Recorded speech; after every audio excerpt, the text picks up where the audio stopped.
grave concerns as the death toll rises in the wake of Cyclone Gabrielle. Cut-off regions wake up to another day of isolation with food and water in short supply, and tens of thousands of Kiwis shaken by 6.3 magnitude earthquake. Atamaria, I'm Cherie Kinnear, and these are the latest New Zealand Herald headlines.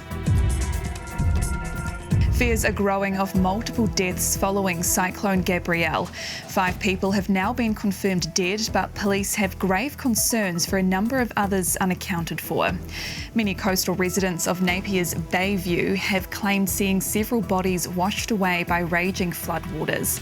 The water just came up to about my waist height, and then I went over to check my wife, and she was up on the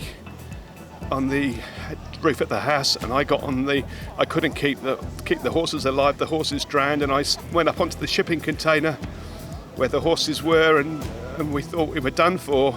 Our dogs have all drowned, sheep have drowned, probably going a few inches every minute. I was watching it come up the fence, and then watching it come up the side of the container, thinking, shit, this is just going to be a disaster. I was going to jump off the shipping container and try and swim to another house and get on the roof of another house. And I was just thinking I was going to die, basically. The Gisborne district is waking up to another day of isolation due to extensive damage to roads, communications and water infrastructure. Civil Defence says limited road access is being made available. Work is continuing to restore power, communications and road access to the Hawke's Bay and Coromandel districts too, while supermarket chains say they're ready to restock shelves in cyclone-affected regions as soon as it's safe to do so. Residents, particularly older people, are being encouraged to ask for help if they need it. And in Auckland's Muriwai, tributes are being paid to the volunteer firefighter killed in a landslide. Flags at fire stations are being flown at half-mast today.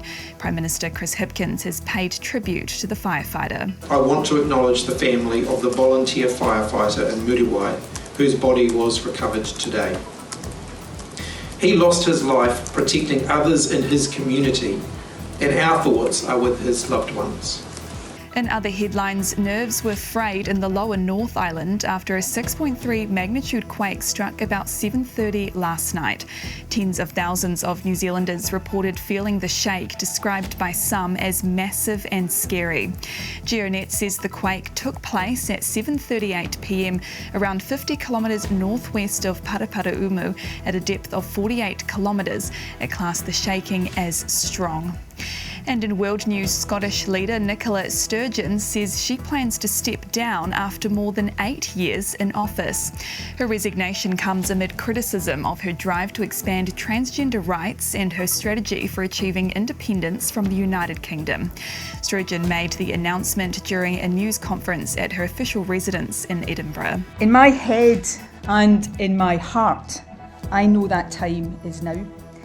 That it is right for me, for my party and for the country.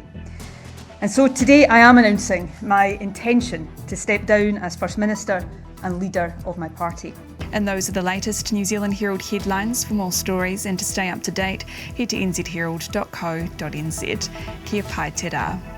Thanks for checking out our YouTube channel. To stay up to date with all the latest news from the New Zealand Herald, click the subscribe button below or check out one of the videos here, and head over to nzherald.co.nz for more details on these stories and more.